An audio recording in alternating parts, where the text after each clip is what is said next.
I don't know if you guys remember, but a little over forever ago, I made a video on here saying that we're going to be putting a turbo on my E46 to make it. Well, today we are actually finally starting the process of turboing my E46.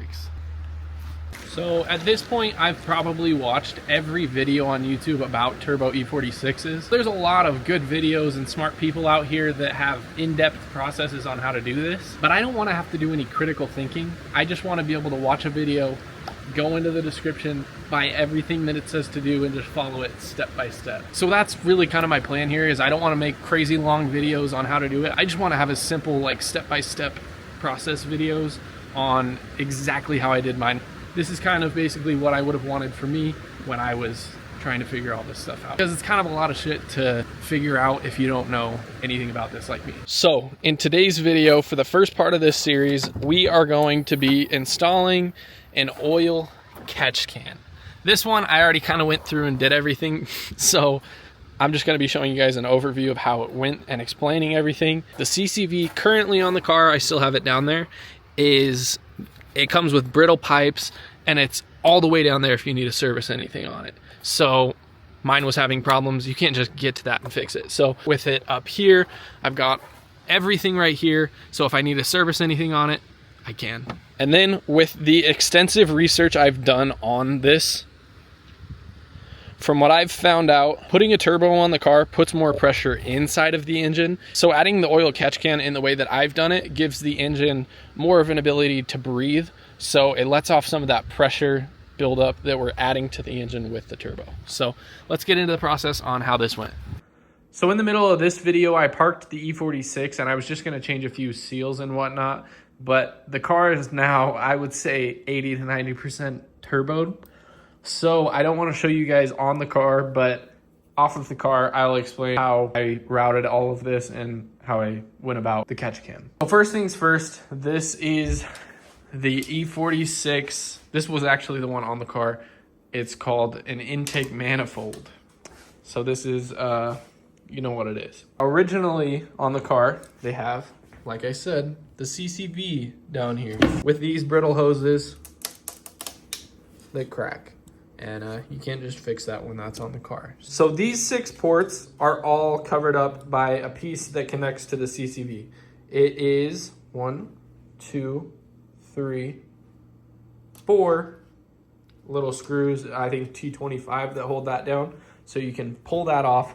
And then you want to get some, I'll put the size right here, plugs for every single one of these. And the stuff that you see on here is thread sealant, because I put like a liquid thread sealer on there so that no air can escape out of any of these. For the next step, I will draw out a diagram because I feel like that's the easiest way for me to learn and explain to you guys how I plumbed everything. So this here is an accurate drawing of my, as you can see here, engine bay.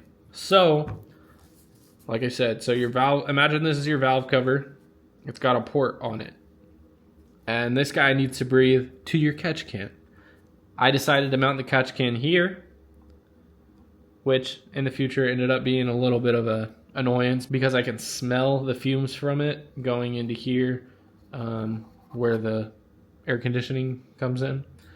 So that's not cool, but I'm doing a couple things while I'm doing the turbo to hopefully mitigate that. So I'll let you guys know if I fix it. To the catch can, I did a 10 AN fitting because supposedly that's about as small as you want to go for these. You don't want to choke the engine, because if you choke the engine, you can blow the seals, and I don't know. So what I did was I got a 10 AN line coming out of the catch can, going to the valve cover. Yeah.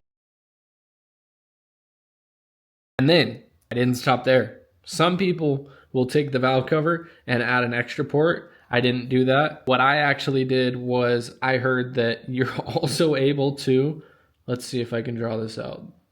There's a dipstick tube with a little guy coming off of it. That's actually pretty accurate if you've seen what these look like.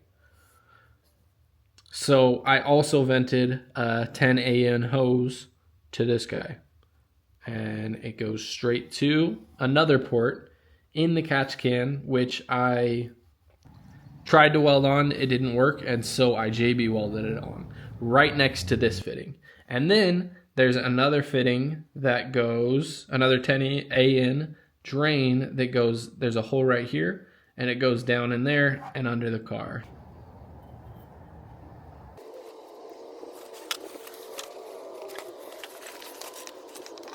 So that is how I ran everything for the oil catch can. And after 500 miles, this is how much came out of it.